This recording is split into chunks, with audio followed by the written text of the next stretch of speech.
ये जो हमारा हंसता मुस्कुराता चेहरा है, यही हमारी सबसे बड़ी पूंजी है। हमारी जीवन भर की जो कमाई है, जो हमारा जीवन भर का जो हमारा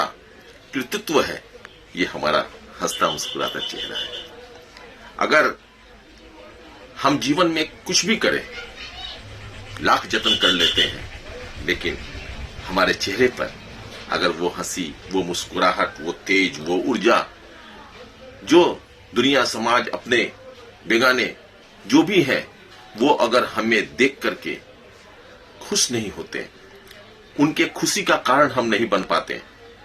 हम स्वयं खुश नहीं रहते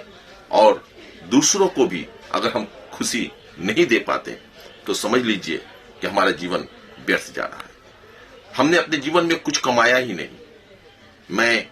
कमाई की जो बात कर रहा हूं, वो किसी दौलत, धन संपदा, गाड़ी, बंगला या सोने चांदी जेवरात की नहीं, बल्कि एक मनुष्य होने के नाते जो हमारे भीतर की जो शक्ति होती, जो हमारी आत्मशक्ति जो होती, जो हमारा आत्मबल होता है, वो सच्चाई के ऊपर उसका वजूद खड़ा होता है। अगर हम भीतर से एक सच्चे इंसान है, एक अच्छे इंसान है, हमने अपनी मेहनत से, लगन से अगर अपने जीवन को जिया है और जी रहे हैं, तो निश्चित ही ये मानकर चलिए, ये जानकर चलिए कि हमारे चेहरे पर जो रौनक होगी, हमारे चेहरे पर जो मुस्कुराहट होगी, हमारे अंदर जो तेज होगा, हमारे जो ऊर्जा होगी, वो निश्चित ही सबसे अलग होगी। क्योंकि हम किसी को दुत्कार कर,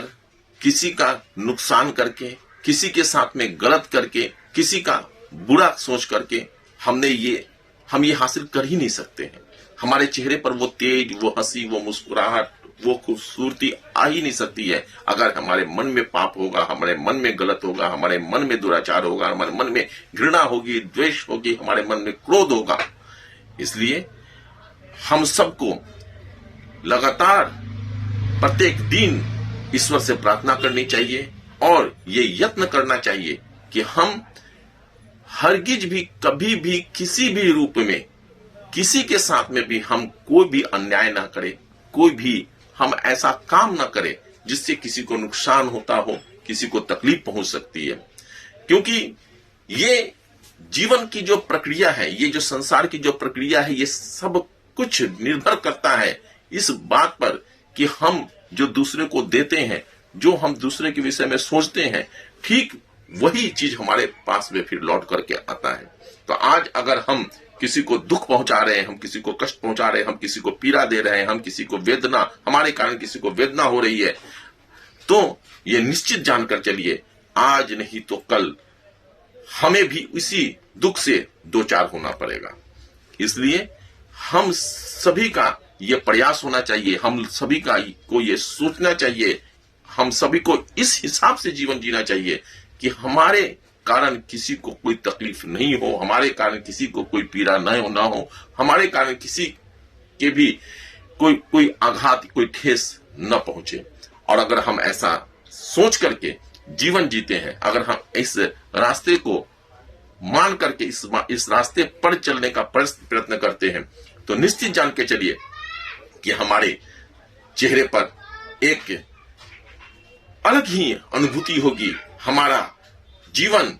एक सार्थक जीवन होगा और हम सभी के लिए एक बहुत ही सुंदर जीवन का उदाहरण प्रस्तुत कर सकते हैं। और हमारा अपना जीवन जो होगा वो तो बहुत ही बेहतर, बहुत ही सुंदर होगा ही। इसलिए मेरे प्यारे दोस्तों, हम सभी इस यत्न में रहें, प्रत्येक दिन, प्रत्येक पल, जीवन के हर एक क्षण को, कि ये हमारे जीवन का अंतिम क्षण हो सकता है, ये हमारे जीवन का अंतिम दिन हो सकता है, ये हमारे जीवन में न आने वाला एक वो पल है जो कभी लौट करके नहीं आएगा। तो हम ऐसा कोई काम क्यों करें जिससे कि किसी को तकलीफ पहुंचती हो, किसी को आघात पहुंचता हो, किसी के साथ में हमारे कारण किसी को दुख पहुंचता हो। और अगर ये सोच करके, ऐसा समझ करके हम अपना हर एक कार्य करेंगे, हर एक जो भी हम बात बोलेंगे, जो भी हम काम करेंगे, वो अगर हम ये सोच करके करेंगे तो निश्चित जान के चलिए हमारा जीवन बहुत ही सार्थक होने वाला है, हमारा जीवन बहुत ही प्रेरणादायी होने वाला है, हमारा जीवन बहुत ही एक सुंदर अनुभूति से परिपूर्ण होने वाला है और हमारे चेहरे पर हमेशा एक खूबसूरत सी मुस्कान, एक खूबसूरत सा, एक ऊर्जा लिया हुआ, एक तेज से भरा एक ऐसा चेहरा, एक ऐसा व्यक्तित्व निखर के आएगा जिससे सभी मिलना चाहेंगे, जिससे सभी दोस्ती, सभी जिसको अपना बनाना चाहेंगे। इसलिए हम सबका ये कर्तव्य होना चाहिए, ये हम सबका प्रयास होना चाहिए कि हम एक अच्छा जीवन जीने के लिए सदा मुस्कुराते रहें और हमारे कारण औरों के जीवन में मुस्कुराहट आए, खुशियां आए, इसका हम प्रयास करें। बहुत बहुत धन्यवाद।